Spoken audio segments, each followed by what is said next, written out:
alunos hoje por aí? Bom, espero que sim, né? Que vocês estejam por aí para mais uma aulinha de português, né? Bom, então eu deixei aí uma pequena atividade para a gente conferir. Aula passada nós falamos, né? Pedi uma leitura de um conto e pedi que vocês respondessem a página 205 a partir da leitura desse conto, onde a gente iria trabalhar o quê? O uso do travessão, certo? Bom, então aqui tem assim, peguem o livro de vocês, o lápis, borracha e abram aí na página 205. Acompanhe a leitura e a correção. Então temos assim: você já sabe que o travessão é uma das formas de indicar a fala de uma personagem do texto, né? No conto Jojoba, você leu trechos contados pelo narrador e trechos de falas das personagens. Então agora, né, ele nos convida para que a gente possa estar pegando exemplos lá do texto e colocando em cada um dos personagens. Bom, então ele pergunta na primeira: copie do conto que você leu. Na letrinha A diz o seguinte: uma fala de Karina. Bom, uma fala de Karina, temos várias falas dela, mas uma delas eu escolhi essa. Promessa é promessa, pai. Você me prometeu e agora tem que cumprir a promessa. Não quero nem saber, certo? Bom, então vamos lá para a página 206, né? A letra B. Bom, na letra B diz o seguinte: uma fala do pai de Karina. Bom, então uma fala do pai, essa daqui. Mas não tem jeito, Karina. Eu já procurei em tudo quanto é lugar, casa de bicho, e não achei nenhum pônei. Então, aí vocês podem estar observando, né? Quanto foi difícil aí o presente que o pai prometeu para a sua filha, né? Encontrar em algum lugar para comprar, para satisfazer o desejo da filha. Bom, então agora vamos lá para a letra C. Na letra C temos aí uma fala da velhinha. Bom, então acompanha aí uma fala da velhinha, que diz: um pônei? A velhota simpática riu. Não, garota, não sobrou um pônei, porque nunca tivemos um pônei. Certo? Então aqui é uma história, né, de coisas que podem acontecer na nossa vida, né? Como acontece muitas vezes, né, da família prometer um presente e depois não conseguir encontrá-lo, tá? Bom, então, passamos para a segunda questão. O que é que ela nos diz? Releia o seguinte, a seguir um trecho do conto. Jojoba, tem bicho com esse nome? Bom, letra A. Nesse trecho, a personagem Karina faz uma pergunta, uma afirmação ou faz uma exclamação de esponta. Bom, está bem claro que ela faz o quê? Uma pergunta. Então, vamos marcar o X no primeiro quadrinho, tá? Letra B. O que comprova a opção que você escolheu? Bom, tá bem claro, né? Por ser uma pergunta. Por quê? Né? O uso do ponto de interrogação, né? Para uma pergunta, devemos usar sempre o ponto de interrogação, tá certo? Então, quem não conseguiu identificar isso, observar, apague, né? Faça correto, tá certo? Então, estou aguardando vocês fazer as correções, quem não conseguiu fazer essa questão. Bom, aí na terceira questão pede: contorne no conto um trecho apresentado pelo narrador. Bom, então está aí o trecho, né? Ó. A velhinha levou os dois ao fundo do quintal e mostrou um pequeno bode comendo capim. O velho bode, quando viu os visitantes, ficou saltitante e se pôs a berrar um berro de alegria e esperança. Bom, então nós podemos observar, né, como tem no quadrinho azul no livro de vocês, diz o seguinte: como você viu, o trecho apresentado pelo narrador não tem travessão, não é isso? Olha aí, ó. Não começa a frase com travessão, pois esse sinal de pontuação é utilizado para indicar que está havendo uma conversa entre as personagens, né?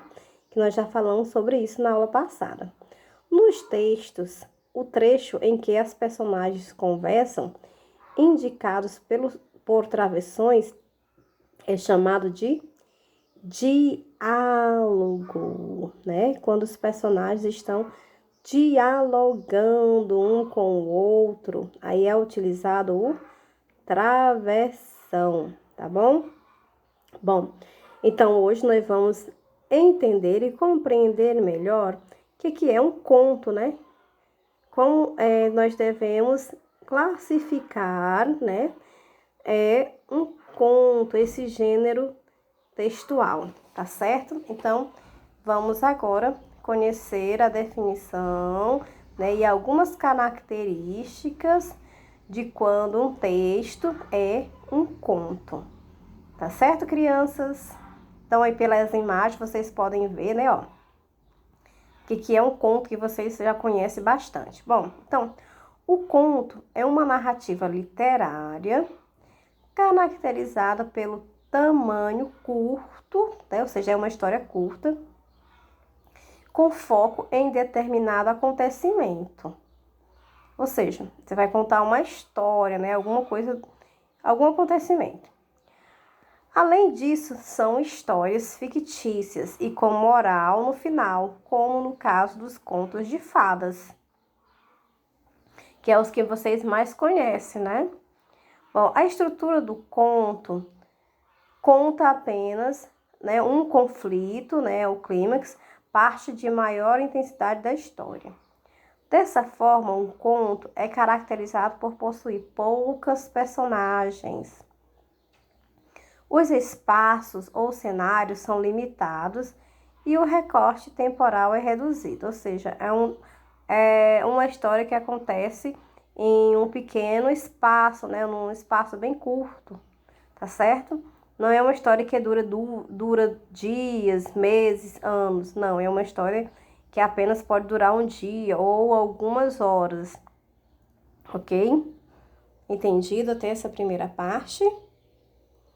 Bom, então vamos dar continuidade e entender melhor como nós devemos, né, identificar uma narrativa como um conto, né? Uma história sendo um conto, tá certo? Bom, quais são as principais características? Então, nós temos a estrutura do conto, né? Qual é o formato dele, né? Bom, cada texto tem o seu formato, né? O poema tem um formato, a receita tem outro, cada um tem o seu formato. Então, o conto também ele tem a sua forma, o seu formato. Bom, o conto é estruturado com base na tipologia narrativa, ou seja, é necessário uma introdução, um desenvolvimento e uma conclusão da história.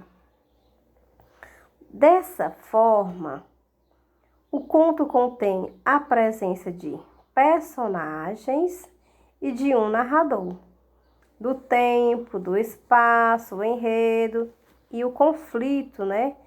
Então, aí nós temos como exemplo, né, aí a história. A história ela tem que ter o quê? Um início, né, uma situação, um problema, o meio, que é o desenvolvimento, e o final, né, que é o final inesperado, que todos veem o que vai acontecer com aquela história, né, como vai finalizar. Bom, então aí nós vamos conhecer um pouquinho sobre personagens.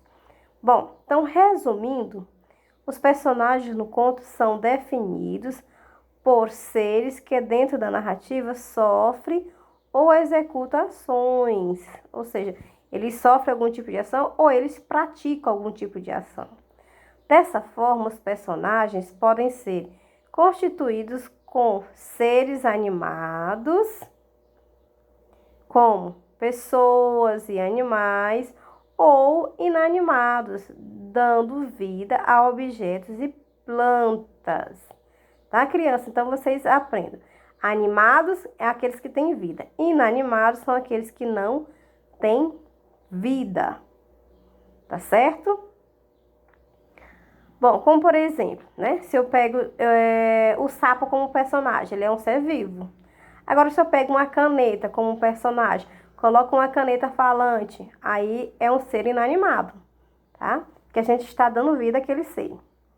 Bom, aí nós temos o narrador. Já o narrador é definido por aquele, né, ou aquela, que descreve os acontecimentos. Dessa forma, é dividido em 3 tipos, né, que podemos ter o narrador em primeira pessoa, aquele que fala como ele estivesse participando, né, o narrador observador, que é aquele que observa os fatos de longe, os acontecimentos, e o narrador onisciente, né, que é aquele que não aparece na história, tá? Bom, depois de vocês já terem conhecido, né, os personagens e também o narrador, agora nós vamos conhecer um pouquinho mais sobre tipos de contos. Bom, então temos aí. Logo, o conto apresenta 2 subdivisões devido às várias formas com que pode ser escrito. Dessa forma, as 2 subdivisões mais comuns são os contos fantásticos e os contos de fadas, que é o que vocês mais conhecem. Então vamos ver. O conto de fantástico são o quê? As ações dentro da narrativa são consideradas irreais, ou seja, que fogem da realidade sobrenatural, né? No caso, sobrenaturais. Dessa forma, apresentam situações que não podem ser explicadas, né? Certo? Então, de coisas que acontecem, né, como sobrenatural. Já o conto de fadas são narrativas que possuem antigos, medievais, né, personagens antigos, medievais ou folclóricos, como fadas, gnomos, né, entre outros. Logo, são nesses tipos de conto em que a moral, ou seja, um ensinamento é passado ao final da história. Olha só que interessante, né? Esse conto de fadas são os que mais vocês conhecem, né? Bom, então eu vou deixar aí uma pequena atividade para que vocês façam. Como nós estamos ainda trabalhando, né, a leitura, quero que vocês leiam a página 207, que é a continuação do conto, né? Assim, leia outra parte do conto e veja outras confusões aprontadas por Jojoba. Então, na página 207, fazer essa leitura dessa continuação do conto e responder a página 209 a 211, tá certo? São 3 páginas com atividades. Primeiro faz a leitura, né, prática da leitura, e depois faz essa pequena, né, interpretação de texto. São 6 questõezinhas, tá certo? Ok, então? Então, a gente finaliza a nossa aula de hoje. Agradeço a participação de todos, que Deus abençoe a cada um e que vocês possam ter bons estudos. Então, tchau, tchau e até a nossa próxima aula. Com fé em Deus, né? Espero que estejam todos com saúde. Continue assim. Não relaxe nos cuidados, hein? Continue se cuidando. Então, criançada, um beijo no coração. Tchau, tchau. Até a nossa próxima aulinha.